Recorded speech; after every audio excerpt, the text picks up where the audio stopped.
Olá pessoal, tudo bem? Sejam todos muito bem-vindos a mais uma transmissão aqui no canal do YouTube. Hoje com a finalidade de resolver questões sobre o tópico atos administrativos, um tópico muito cobrado em todos os concursos públicos e que, é claro, merece a sua atenção. Antes da gente começar a analisar as questões, eu quero primeiro me apresentar. Você que chegou até aqui e ainda não me conhece, meu nome é Marcílio Ferreira, eu sou procurador do Estado, professor de diversos preparatórios para concurso público e especializações pelo Brasil, doutorando e autor de livros e artigos jurídicos. E quero convidar você a fazer parte do meu canal no Telegram.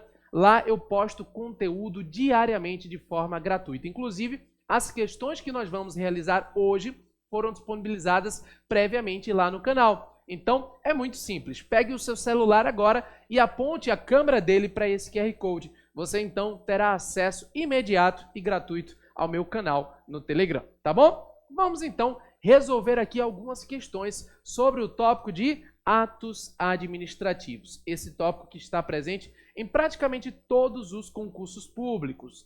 Algumas questões foram mais fáceis, outras mais difíceis. Vamos resolver cada uma aqui, começando pela nossa primeira questão, que diz assim, olha, o ato administrativo, à luz da teoria dos motivos determinantes, e então você deveria marcar a alternativa correta. Que danado é a teoria dos motivos determinantes? Não sei se você lembra, mas os atos administrativos possuem alguns requisitos ou elementos. Você pode memorizar através da regra mnemônica COFIFOMOB, competência, finalidade, forma, motivo e objeto.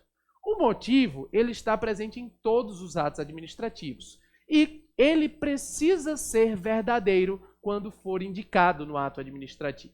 É isso que diz a teoria dos motivos determinantes. Quando o motivo for indicado no ato administrativo, ou seja, quando se fizer a motivação, o motivo precisa ser verdadeiro, sob pena de nulidade do ato administrativo. Marcílio, dá um exemplo para eu entender. Imagine um servidor público lotado em Brasília. E ele foi então removido para, ele foi removido para Recife sob a alegação de que não haviam servidores suficientes lá em Recife. E esse motivo, não havia servidores suficientes lá em Recife, era falso, era inverídico. O ato, então, será nulo. Por quê? Porque os motivos determinantes do ato precisam ser verdadeiros. Isso é o que diz a teoria dos motivos determinantes. Vamos, então, às alternativas. Letra A. Então, o ato administrativo será nulo se comprovada a não ocorrência da situação exposta pelo administrador público na motivação que o fundamentou. Exatamente isso aqui. O ato administrativo será nulo se comprovado que não houve aquele fato descrito no ato administrativo, ou seja, na motivação que fundamentou o ato. Vamos ver o erro das demais alternativas. Letra B. Não se vincula a motivação se esta, conquanto exposta pelo administrador público que o pratica, não era obrigatória. Errado. A doutrina entende que se a motivação for feita, mesmo quando não obrigatória, ela precisa ser verdadeira. Os motivos determinantes precisam ser verdadeiros sob pena de nulidade do ato, tá? Letra C. Vincula-se a motivação exposta na fundamentação apenas quando se tratar de ato discricionário. Errado. Tanto no ato discricionário quanto no ato vinculado, a motivação, a declaração do motivo precisa ser verdadeira sob pena de nulidade do ato. Na sequência, letra D. Tem sua eficácia vinculada à motivação exposta na fundamentação apenas quando se tratar de ato vinculado. Errado. Mesmo no caso de ato discricionário, também existe a aplicação da teoria dos motivos determinantes. E a letra E fala que não exige, quando vinculado, motivação por parte da autoridade que o pratica, visto que os motivos que o determinam já consta da norma legal. Errado. Mesmo no caso de ato vinculado, há necessidade, sim, de que o motivo declarado, ou seja, a motivação, seja verdadeira, sob pena de nulidade do ato. Marcílio, mas a motivação não era obrigatória.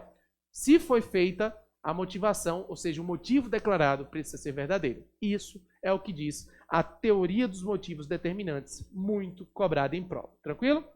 Uma questãozinha bem interessante aí para fins de prova. Segunda questão, vamos lá então, avançando na tela. Olha aí, ó. O requisito dos atos administrativos, que se refere à ideia de, até que se prove o contrário, o ato administrativo é considerado conforme preconiza os ditames legais, é o requisito da, e aqui nós temos da presunção de legitimidade como alternativa correta, cobrada agora em 2020. Essa questão, ela apresenta um pequeno equívoco, mas ela não chegou a ser anulada. Por quê, gente? Veja, ela está falando aqui que um dos requisitos do ato administrativo é a presunção de legitimidade. O erro aqui, o equívoco pequeno na questão é que não é um requisito, na verdade é um atributo, né? Mas dava para você resolver pelas demais. Ora, legalidade não é um requisito nem um atributo, é um princípio. Supremacia do interesse público é um princípio, não um requisito nem atributo. E atos oficiais legítimos nem sequer tem nada a ver com o assunto. Então, presunção de legitimidade, a alternativa correta, porque está de acordo com a afirmação. Até que se prove o contrário, o ato administrativo é considerado conforme o que preconiza os ditames legais.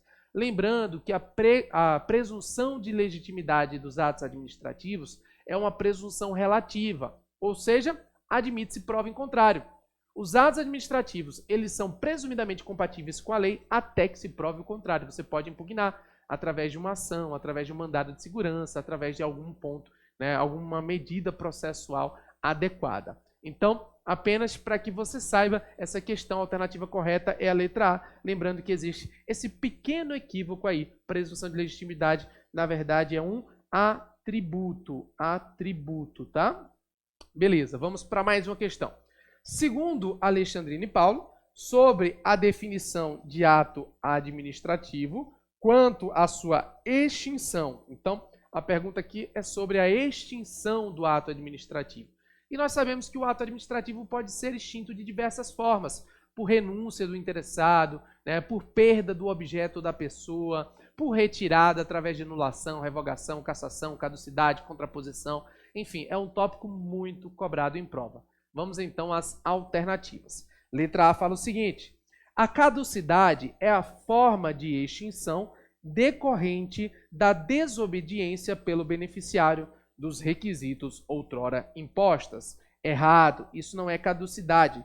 Descumprimento de requisitos, na verdade, é cassação. Alternativa errada. Letra B. A revogação é a extinção do ato quando tenha se tornado inoportuno e inconveniente. Veja que interessante, não é? Essa questão, então, ela traz aqui a revogação, né, como a utilização da extinção do ato em caso de um ato que é inoportuno ou inconveniente. Só que o grande erro aqui é que ele fala e na verdade é ou, né? A revogação é cabível quando for inoportuno ou inconveniente. Então a alternativa B foi dada como incorreta.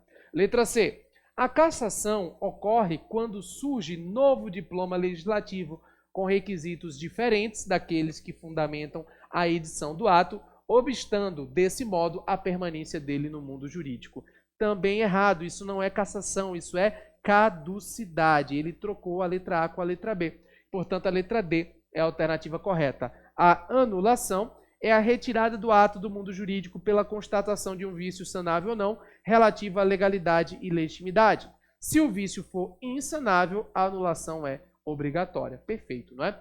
Só lembrando aqui, para você que ainda não estudou a parte de extinção, um ato administrativo pode ser extinto por retirada através de 5 instrumentos muito cobrados em prova. Nós temos a anulação e revogação, que são os mais conhecidos. A anulação é quando um ato administrativo viola a lei, é ilegal, então anulação. A revogação é quando o ato administrativo é legal, porém inconveniente ou inoportuno, então revoga-se. A cassação é por descumprimento de requisitos, o ato é praticado de maneira legal, conveniente, inoportuna, mas depois o beneficiário descumpre requisitos, né? Então o ato é cassado. A caducidade é quando uma lei passa a proibir aquele ato administrativo, e a contraposição é quando um novo ato administrativo é editado com conteúdo contraditório. Então, essas são as 5 categorias cobradas em prova e aqui a anulação foi a exigida, tá bom? Questão de número 4, vamos lá. Sobre a revogação de atos administrativos, assinale a alternativa correta. Perceba, isso é muito cobrado em prova, a parte de extinção. E aqui ele quer de você sobre a revogação especificamente. Letra A. É a supressão de um ato discricionário legítimo e eficaz realizada pela administração, por não mais lhe convir sua existência. É exatamente isso aqui, gente. Então, o ato administrativo na revogação, ele é legítimo e eficaz, mas não é mais conveniente a sua existência. Então, promove-se a revogação. A revogação não pode ser confundida com a anulação. Enquanto a anulação é por vício de legalidade, a revogação é por motivos de conveniência e oportunidade. Lembrando, gente, que a anulação e revogação fazem parte de um princípio muito cobrado em prova, o princípio da autotutela, o autocontrole que a administração faz sobre os seus próprios atos. Súmula 346 do Supremo Tribunal Federal e súmula 473 também do Supremo. Súmulas normais do Supremo Tribunal Federal, 346 e 477. Essas duas súmulas são muito cobradas em prova e tratam da anulação e da revogação, tá? É isso que está sendo cobrado aqui. A letra B fala que é a declaração de invalidação de um ato ilegítimo ou ilegal. Errado. Isso não é revogação. Isso é o quê? Anulação. Tá? Errado. Letra C fala que visa punir e reprimir as infrações administrativas ou a conduta irregular de servidores ou particulares perante a administração. Isso não é revogação, isso é punição, né? Ato administrativo sancionador. E na letra D fala que veda, a revogação veda a alguém a prática de atos sujeitos ao seu controle ou que incidam sobre os seus bens. Tem nada a ver, isso não é revogação, tá? Sugiro, como eu falei anteriormente, a leitura da súmula 346 e da súmula 473, ambas do Supremo Tribunal Federal, sobre anulação e revogação. Tópico muito cobrado em prova e que não vai parar de cair. Então você precisa sempre se preparar, tá bom? Na sequência, gente, lá nas questões que eu disponibilizei no canal Telegram, a questão de número 5, ela não está tratando de ato administrativo, mas sim de um outro tópico, na verdade, sobre a parte de contratos administrativos. Então, por conta disso, eu não vou resolvê-la aqui, tá? Eu vou deixar para quando eu liberar questões sobre contratos lá no canal Telegram. Vamos então passar para a questão número 6, que diz assim, olha: são espécies de atos administrativos, exceto, cuidado com esse tipo de questão. O que ele quer é um tipo que não é um ato administrativo, uma espécie de ato administrativo. Você vai estudar isso, né? São dois tópicos que normalmente os candidatos renegam, não gostam de estudar. Classificação dos atos administrativos e espécie de ato administrativo. Cuidado porque cai também, tá? Atos enunciativos são espécies sim, atos que enunciam direitos. Atos ordinatórios são espécies sim. Por exemplo, você tem, né, a prática de um despacho, de um ato, né, ordinário de manutenção do processo. Ato inusual. Isso não existe, gente. Ato inusual. Um ato não usual, é isso? Né? Não existe. A administração ela tem que praticar atos em conformidade com a lei, né? Um dos atributos do ato administrativo é a tipicidade, a correspondência com o tipo legal. Então, ato inusual não é ato administrativo. E como ele quer o que não é uma espécie de ato, nós temos a letra C. Ato negocial é tipo de ato, nós temos alguns atos administrativos negociais, e atos normativos também é tipo de ato administrativo. Então, letra C é uma espécie, né, de ato administrativo aqui, não é uma espécie de ato administrativo, e, portanto, é a alternativa que você deveria marcar, tá bom? Mais uma questão aí na tela, vamos ver. Ao se considerar um texto que defina ou comunique ato administrativo, são marcantes 5 elementos, vou até melhorar aqui, né, porque não dá para ver, 5 elementos na sua formação. Quais são eles? Ora, o que ele quer aqui são os elementos ou requisitos do ato administrativo. E eu sempre indico na aula, né, como forma, como regra mnemônica, existem várias, e você deve utilizar a regra mnemônica só quando fizer sentido para você, quando funcionar para você. Mas o que eu gosto de usar é aquela regrinha assim, ó, co, né, fi, fo, mob, tá? São os 5 elementos ou requisitos do ato administrativo, que são diferentes dos atributos, né? lá na parte de atributos nós temos uma outra regra mnemônica que eu utilizo, leite, né? Mas aqui nós estamos falando de requisitos ou elementos. Então, COFIFOMOB, competência, finalidade, forma, motivo e objeto. E veja que a letra A é a que traz todas elas, competência, finalidade, forma, motivo e objeto. Todas as demais, você não vai encontrar isso, né? Você vai encontrar variações completamente sem lógica. Legalidade, impessoalidade, são princípios. Confidencialidade, firmeza, isso não existe, né? Ortografia, enfim, não são elementos. Então, uma questãozinha bem simples, cobrando para você conhecimento sobre, né, os elementos ou requisitos do ato administrativo. Então, essas foram as questões da semana lá no canal do Telegram. Espero que você tenha se saído bem, tá? Na próxima semana nós teremos mais questões e eu quero também receber o seu feedback. Lá no Telegram você pode acessar diretamente o meu canal e também mandar o seu feedback por mim, né?